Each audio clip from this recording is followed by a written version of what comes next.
ഒരു കോൺവെർസേഷൻ പോലെ ഇതുവരെ തുടങ്ങിയിട്ടില്ല ഗവൺമെൻറ് സൈഡ്. അതാ മെയിൻ ഡിമാൻഡ്. അതുകൊണ്ട് എല്ലാവരും ഇപ്പോഴും കണ്ടിന്യൂ ചെയ്യുന്നത്. ഡൽഹി പോലീസ് ക്രൂരമായിട്ടാണ് വിദ്യാർത്ഥികളോട് പെരുമാറിക്കൊണ്ടിരിക്കുന്നത്. ഐ തിങ്ക് അത് എല്ലാവർക്കും അറിയാം, അത് കാണാം. സ്റ്റുഡൻസും ആൾക്കാരും അത് എൻഡ്യോർ ചെയ്യുന്നുണ്ട്.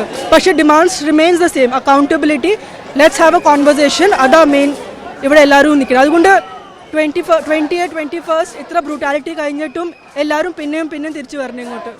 20 വിദ്യാർത്ഥികളാണ് മരിച്ചത്. പക്ഷെ പാർലമെന്റിൽ പോലും മറുപടി പറയാൻ സർക്കാർ റെഡിയല്ല. കറക്റ്റ്. അതുകൊണ്ട് ആ ഫീലിംഗ് എല്ലാവരുടെ മനസ്സിലുണ്ട് ഇതുവരെ. അതുകൊണ്ട് എല്ലാവരും തിരിച്ചു വരുന്നു. സെയിം ക്വസ്റ്റ്യൻ, അക്കൗണ്ടബിലിറ്റി എവിടെയാ? കോൺവെർസേഷൻ എന്തിനാണ് നിങ്ങൾ നടക്കണില്ലാത്ത?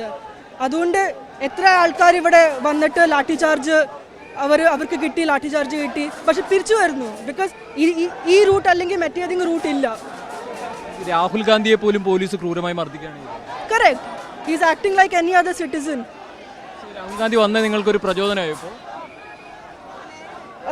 I am sure it must have inspired a lot of people, but I think he is doing like what any other citizen is doing here, asking for accountability, asking for the government to just answer things.